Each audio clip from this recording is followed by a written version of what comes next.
ಒಂದು ಕ್ಷಣ ಕಲ್ಪನೆ ಮಾಡ್ಕೊಳ್ಳಿ. ಇಸ್ವಿ 2026. ಜಗತ್ತಿನ ರಾಜಕೀಯದಲ್ಲಿ ಒಂದು ದೊಡ್ಡ ಬಿರುಗಾಳಿಯೇ ಎದ್ದಿದೆ. ಎಲ್ಲೋ ಸಾವಿರಾರು ಮೈಲಿ ದೂರದಲ್ಲಿ ಒಂದು ಸಂಘರ್ಷ ಶುರುವಾಗಿದೆ, ಆದರೆ ಅದರ ಅಲೆಗಳು ನೇರವಾಗಿ ನಮ್ಮ ತೀರಕ್ಕೆ ಬಂದು ಅಪ್ಪಳಿಸ್ತಿವೆ. ಭಾರತದ ಇಡೀ ಆರ್ಥಿಕತೆಯನ್ನೇ ಅಲುಗಾಡಿಸ್ತಿವೆ. ಬನ್ನಿ, ಈ ಕಾಲ್ಪನಿಕ ಆದರೆ ಸಂಭವನೀಯವಾದ ಬಿಕ್ಕಟ್ಟಿನ ಬಗ್ಗೆ ಸ್ವಲ್ಪ ಆಳವಾಗಿ ನೋಡೋಣ. ಸರಿ, ಹಾಗಾದ್ರೆ ಪ್ರಶ್ನೆ ಏನಪ್ಪಾ ಅಂದ್ರೆ, ಎಲ್ಲೋ ಸಾವಿರಾರು ಮೈಲಿ ದೂರದಲ್ಲಿ ನಡೀತಿರೋ ಒಂದು ಯುದ್ಧ ನಮ್ಮ ಭಾರತದ ಮೇಲೆ ಇಷ್ಟೊಂದು ದೊಡ್ಡ ಪರಿಣಾಮ ಬೀರಕ್ಕೆ ಹೇಗ್ ಸಾಧ್ಯ? ಹೌದು, ನೀವು ಕೇಳಿದ್ದು ಸರಿನೇ. 51 ಲಕ್ಷ ಕೋಟಿ ಜಸ್ಟ್ ಒಂದೇ ತಿಂಗಳಲ್ಲಿ ಹೂಡಿಕೆದಾರರ ಸಂಪತ್ತು ಇಷ್ಟು ಕರಗಿ ಹೋಗಿದೆ ಅಂದ್ರೆ ಯೋಚನೆ ಮಾಡಿ. ಅಬ್ಬಬ್ಬಾ, ಈ ನಂಬರ್ ಕೇಳಿದ್ರನೇ ಗೊತ್ತಾಗುತ್ತೆ ಇದು ಎಷ್ಟು ಗಂಭೀರವಾದ ವಿಷಯ ಅಂತ. ಸರಿ, ಹಾಗಾದ್ರೆ ಇದು ಹೇಗಾಯ್ತು? ಇದರ ಹಿಂದಿರೋ ಕಾರಣಗಳೇನು? ಒಂದೊಂದಾಗಿ ನೋಡೋಣ ಬನ್ನಿ.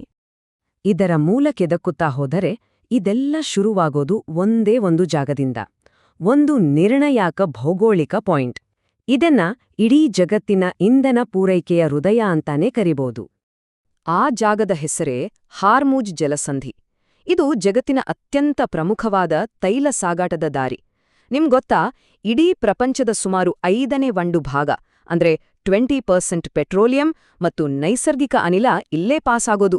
ಯೋಚನೆ ಮಾಡಿ, ಈ ಸಣ್ಣ ಜಾಗದಲ್ಲಿ ಏನಾದ್ರೂ ಹೆಚ್ಚು ಕಮ್ಮಿ ಆದ್ರೆ ಇಡೀ ಜಗತ್ತಿನ ಎಕಾನಮಿಯೇ ಅಲ್ಲಾಡಿ ಹೋಗುತ್ತೆ.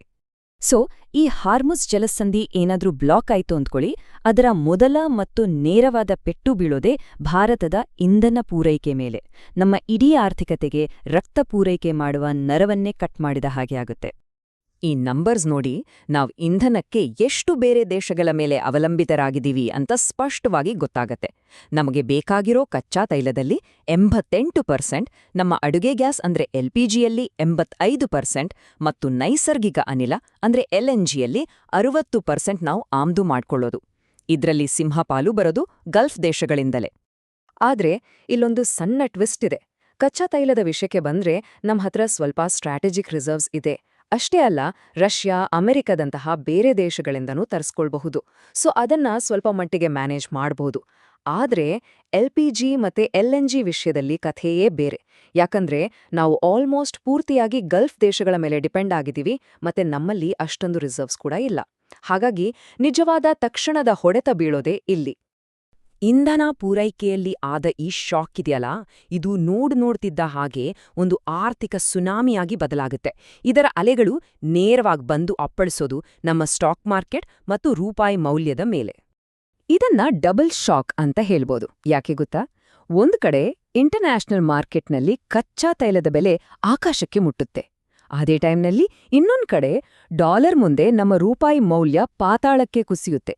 ಇದರಿಂದ ಏನಾಗುತ್ತೆ ಅಂದ್ರೆ, ನಾವು ಆಮದು ಮಾಡ್ಕೊಳ್ಳೋ ಒಂದೊಂದು ಬ್ಯಾರೆಲ್ ತೈಲಕ್ಕೂ ಮೊದಲಿಗಿಂತ ಜಾಸ್ತಿ ದುಡ್ಡು ಕೊಡಬೇಕಾಗಿ ಬರುತ್ತೆ. ನೋಡಿ, 2 ಕಡೆಯಿಂದ ಪೆಟ್ಟು. ಆಗ ನೋಡಿ, ಬ್ರೆಂಟ್ ಕಚ್ಚಾ ತೈಲದ ಬೆಲೆ ಪ್ರತಿ ಬ್ಯಾರೆಲ್ಗೆ $110 ಜಿಗಿಯುತ್ತೆ. ಅಬ್ಬಬ್ಬಾ! ಅದೇ ಸಮಯಕ್ಕೆ $1ಗೆ ನಮ್ಮ ರೂಪಾಯಿ ಮೌಲ್ಯ 92ಕ್ಕೆ ಕುಸಿದು ಬೀಳುತ್ತೆ. ಈ 2 ವಿಷಯಗಳು ಸೇರ್ಕೊಂಡು ನಮ್ಮ ಆರ್ಥಿಕತೆ ಮೇಲೆ ಎಂತಹ ಪ್ರೆಷರ್ ಹಾಕಿರುತ್ತೆ ಅಂತ ಊಹಿಸ್ಕೊಳ್ಳಿ. ಮಾರ್ಕೆಟ್ನಲ್ಲಿ ಈ ಥರದ ಅನಿಶ್ಚಿತತೆ ಶುರುವಾದ ತಕ್ಷಣ ಫಾರಿನ್ ಇನ್ವೆಸ್ಟರ್ಸ್ ತಮ್ಮ ಹಣವನ್ನ ವಾಪಸ್ ತಗೊಳ್ಳೋಕೆ ಶುರು ಮಾಡ್ತಾರೆ. ಒಂದೇ ತಿಂಗಳಲ್ಲಿ ಅಂದ್ರೆ ಮಾರ್ಚ್ನಲ್ಲಿ ಸುಮಾರು $12 ಬಿಲಿಯನ್ ನಷ್ಟು ಬಂಡವಾಳ ದೇಶದಿಂದ ಹೊರಗೆ ಹೋಗುತ್ತೆ. ಆದ್ರೆ ಇಲ್ಲೊಂದು ಇಂಟ್ರೆಸ್ಟಿಂಗ್ ವಿಷಯ ಇದೆ. ಇದೇ ಟೈಮ್ನಲ್ಲಿ ನಮ್ಮ ದೇಶದ ಹೂಡಿಕೆದಾರರು ಅಂದ್ರೆ ಡೊಮೆಸ್ಟಿಕ್ ಇನ್ವೆಸ್ಟರ್ಸ್ 1.22 ಲಕ್ಷ ಕೋಟಿ ರೂಪಾಯಿ ಹೂಡಿಕೆ ಮಾಡಿ ಮಾರುಕಟ್ಟೆ ಪೂರ್ತಿಯಾಗಿ ಬೀಳದ ಹಾಗೆ ತಡೆದು ನಿಲ್ಲಿಸ್ತಾರೆ. ಇದು ನಿಜಕ್ಕೂ ಒಂದು ಗಮನಿಸಬೇಕಾದ ಅಂಶ. ಆದರೂ ಸಹ ಇಷ್ಟೆಲ್ಲ ಆದ್ಮೇಲೂ ಒಟ್ಟಾರೆ ಹೂಡಿಕೆದಾರರ ಸಂಪತ್ತಿನಲ್ಲಿ 51 ಲಕ್ಷ ಕೋಟಿ ರೂಪಾಯಿಯಷ್ಟು ನಷ್ಟ ಆಗೇ ಆಗುತ್ತೆ. ಮತ್ತೆ ನೆನಪಿಸ್ತಾ ಇದ್ದೀನಿ, 51 ಲಕ್ಷ ಕೋಟಿ. ಇದು ಈ ಬಿಕ್ಕಟ್ಟು ಎಷ್ಟು ದೊಡ್ಡದು ಅಂತ ತೋರಿಸುತ್ತೆ. ಸರಿ, ಇಲ್ಲಿವರೆಗೂ ನಾವು ದೊಡ್ಡ ದೊಡ್ಡ ನಂಬರ್ಸ್, ಎಕಾನಮಿ ಬಗ್ಗೆ ಮಾತಾಡಿದ್ವಿ. ಆದ್ರೆ ಇದ್ರ ಎಫೆಕ್ಟ್ ನಿಮ್ಮ ಹಾಗೆ ಸಾಮಾನ್ಯ ಜನರ ಮೇಲೆ, ಬಿಸ್ನೆಸ್ಗಳ ಮೇಲೆ ಹೇಗೆ ಬೀಳುತ್ತೆ?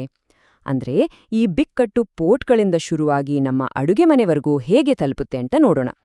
ಮೊದಲಿಗೆ ಏವಿಯೇಷನ್ ಅಂದ್ರೆ ವಿಮಾನಯಾನ ಉದ್ಯಮಕ್ಕೆ ದೊಡ್ಡ ಹೊಡೆತ. ಯಾಕಂದ್ರೆ ಅವರ ಒಟ್ಟು ಖರ್ಚಿನಲ್ಲಿ 30-40% ಇಂಧನಕ್ಕೆ ಹೋಗುತ್ತೆ. ಇನ್ನು ಪೇಂಟ್ಸ್ ಮತ್ತು ಕೆಮಿಕಲ್ ಇಂಡಸ್ಟ್ರಿ, ಇವುಗಳ ಕಚ್ಚಾ ವಸ್ತುಗಳ ಬರೋದೇ ಕಚ್ಚಾ ತೈಲದಿಂದ. ಸೊ ಅವುಗಳ ಬೆಲೆನೂ ರಾಕೆಟ್ನಂತೆ ಏರುತ್ತೆ. ರಸಗೊಬ್ಬರ ಕಾರ್ಖಾನೆಗಳಿಗೆ ಗ್ಯಾಸ್ ಸಪ್ಲೈ 70%ಗೆ ಕಟ್ ಆಗುತ್ತೆ. ಇದೆಲ್ಲದರ ಪರಿಣಾಮವಾಗಿ ಟ್ರಾನ್ಸ್ಪೋರ್ಟ್ ಕಾಸ್ಟ್ ಜಾಸ್ತಿಯಾಗಿ ಎಫ್ಎಂಸಿಜಿ ಅಂದ್ರೆ ನಾವು ದಿನ ಬಳಕೆ ಮಾಡೋ ವಸ್ತುಗಳ ಬೆಲೆಯೂ ಜಾಸ್ತಿಯಾಗುತ್ತೆ. ವ್ಯಾಪಾರ ವಹಿವಾಟಂತೂ ಆಲ್ಮೋಸ್ಟ್ ನಿಂತೇ ಹೋಗುತ್ತೆ. ಪರಿಸ್ಥಿತಿ ಎಷ್ಟು ಗಂಭೀರವಾಗಿತ್ತು ಅಂದ್ರೆ ಇಂಡಿಯನ್ ರೈಸ್ ಎಕ್ಸ್ಪೋರ್ಟರ್ಸ್ ಫೆಡರೇಷನ್ ತನ್ನೆಲ್ಲ ಸದಸ್ಯರಿಗೆ ಒಂದು ಸೂಚನೆ ಕೊಡುತ್ತೆ.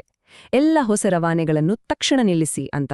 ಅಂದ್ರೆ ನೋಡಿ, ಅದರಲ್ಲೂ ಗಲ್ಫ್ ದೇಶಗಳಿಗೆ ನಾವು ಅತಿ ಹೆಚ್ಚು ರಫ್ತು ಮಾಡೋ ಬಾಸಮತಿ ಅಕ್ಕಿ ವ್ಯಾಪಾರ ಸಂಪೂರ್ಣವಾಗಿ ಸ್ತಬ್ಧ. ಈ ಆರ್ಥಿಕ ಬಿಕ್ಕಟ್ಟಿನ ಬಿಸಿ ಪ್ರತಿಯೊಬ್ಬರಿಗೂ ತಟ್ಟುತ್ತೆ. ನಮ್ಮ ಮನೆಯ ಅಡಿಗೆ ಗ್ಯಾಸ್ ಸಿಲಿಂಡರ್ ಬೆಲೆ ಒಂದೇ ಸಾರಿ ₹60 ಜಾಸ್ತಿ ಆಗುತ್ತೆ. ಎಕ್ಸ್ಪೋರ್ಟ್ ಮಾಡೋಕ್ಕಾಗದೆ ಬಾಳೆಹಣ್ಣುಗಳು ಪೋರ್ಟ್ನಲ್ಲೇ ಕೊಳೆಯೋಕ್ ಶುರುವಾಗುತ್ತೆ. ಸೂರತ್ನ ಡೈಮಂಡ್ ಪಾಲಿಷ್ ಮಾಡೋ ಕಾರ್ಮಿಕರಿಗೆ ಕೆಲ್ಸನೇ ಇರಲ್ಲ. ಇರಾನಿಂದ ಬರ್ತಿದ್ದ ಸೇಬು, ಬಾದಾಮಿ ಎಲ್ಲ ಮಾರ್ಕೆಟ್ನಿಂದ ಮಾಯವಾಗುತ್ತೆ. ಅಷ್ಟೇ ಅಲ್ಲ, ನಾವು ಆಮದು ಮಾಡ್ಕೊಳ್ಳೋ ಬೇಳೆಕಾಳುಗಳ ಬೆಲೆ ಕೂಡ 10-15% ದುಬಾರಿಯಾಗುತ್ತೆ. ನೋಡಿ, ಒಂದಕ್ಕೊಂದು ಹೇಗೆ ಲಿಂಕ್ ಆಗಿದೆ ಅಂತ. ಈ ಬಿಕ್ಕಟ್ಟು ಕೇವಲ ಒಂದು ಆರ್ಥಿಕ ಸವಾಲಾಗಿ ಉಳಿಯಲ್ಲ, ಇದು ಭಾರತಕ್ಕೆ ಒಂದು ದೊಡ್ಡ ಜಿಯೋಪೊಲಿಟಿಕಲ್ ಡೈಲಮಾವನ್ನು ಅಂದ್ರೆ ಒಂದು ರಾಜತಾಂತ್ರಿಕ ಸಂದಿಗ್ಧತೆಯನ್ನು ತಂದು ನಿಲ್ಲಿಸುತ್ತೆ. ಈ ಸಂದಿಗ್ಧತೆಯ ಕೇಂದ್ರಬಿಂದು ಇರೋದು ಇರಾನ್ನಲ್ಲಿರುವ ಚಾಬಹಾರ್ ಪೋರ್ಟ್. ಭಾರತ ಈ ಬಂದರಿನ ಮೇಲೆ ಸುಮಾರು $120 ಮಿಲಿಯನ್ ಹೂಡಿಕೆ ಮಾಡಿದೆ.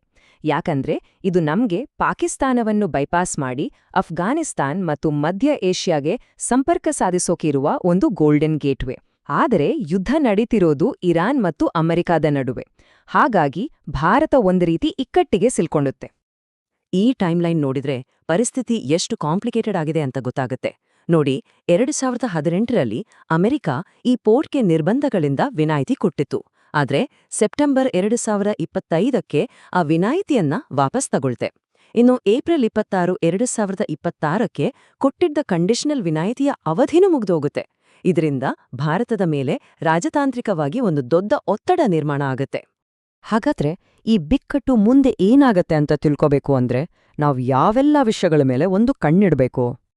ಮುಂದೆ ಏನಾಗುತ್ತೆ ಅನ್ನೋದನ್ನ ಅರ್ಥ ಮಾಡ್ಕೊಳ್ಳೋಕೆ ಈ 4 ಸಿಗ್ನಲ್ಸ್ಗಳನ್ನ ನಾವು ಗಮನದಲ್ಲಿಟ್ಕೊಳ್ಬೇಕು. 1. ಕಚ್ಚಾ ತೈಲದ ಬೆಲೆ.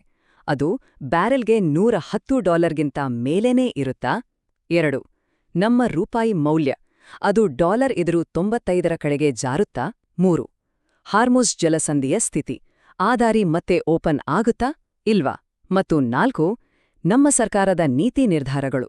ಭಾರತ ತನ್ನಲ್ಲಿರೋ ಸ್ಟ್ರಾಟಜಿಕ್ ರಿಸರ್ವ್ಸ್ ಮತ್ತು ಡಿಪ್ಲೊಮ್ಯಾಟಿಕ್ ಚಾನೆಲ್ಗಳನ್ನ ಹೇಗೆ ಬಳಸ್ಕೊಳ್ಳುತ್ತೆ? ಈ ಅಂಶಗಳೇ ನಮ್ಮ ಆರ್ಥಿಕತೆಯ ಮುಂದಿನ ಹಾದಿಯನ್ನ ನಿರ್ಧರಿಸೋದು. ಕೊನೆಗೆ ನಮ್ಮ ಮುಂದೆ ಉಳಿಯೋ ಪ್ರಶ್ನೆ ಇದೆ. ಇದು ಕೇವಲ ಒಂದು ಅಲ್ಪಾವಧಿಯ ಬಿಕ್ಕಟ್ಟ ಅಥವಾ ನಾವು ಇನ್ನೂ ಹೆಚ್ಚಿನದನ್ನು ನೋಡಕ್ಕೆ ಬಾಕಿ ಇದೆಯಾ?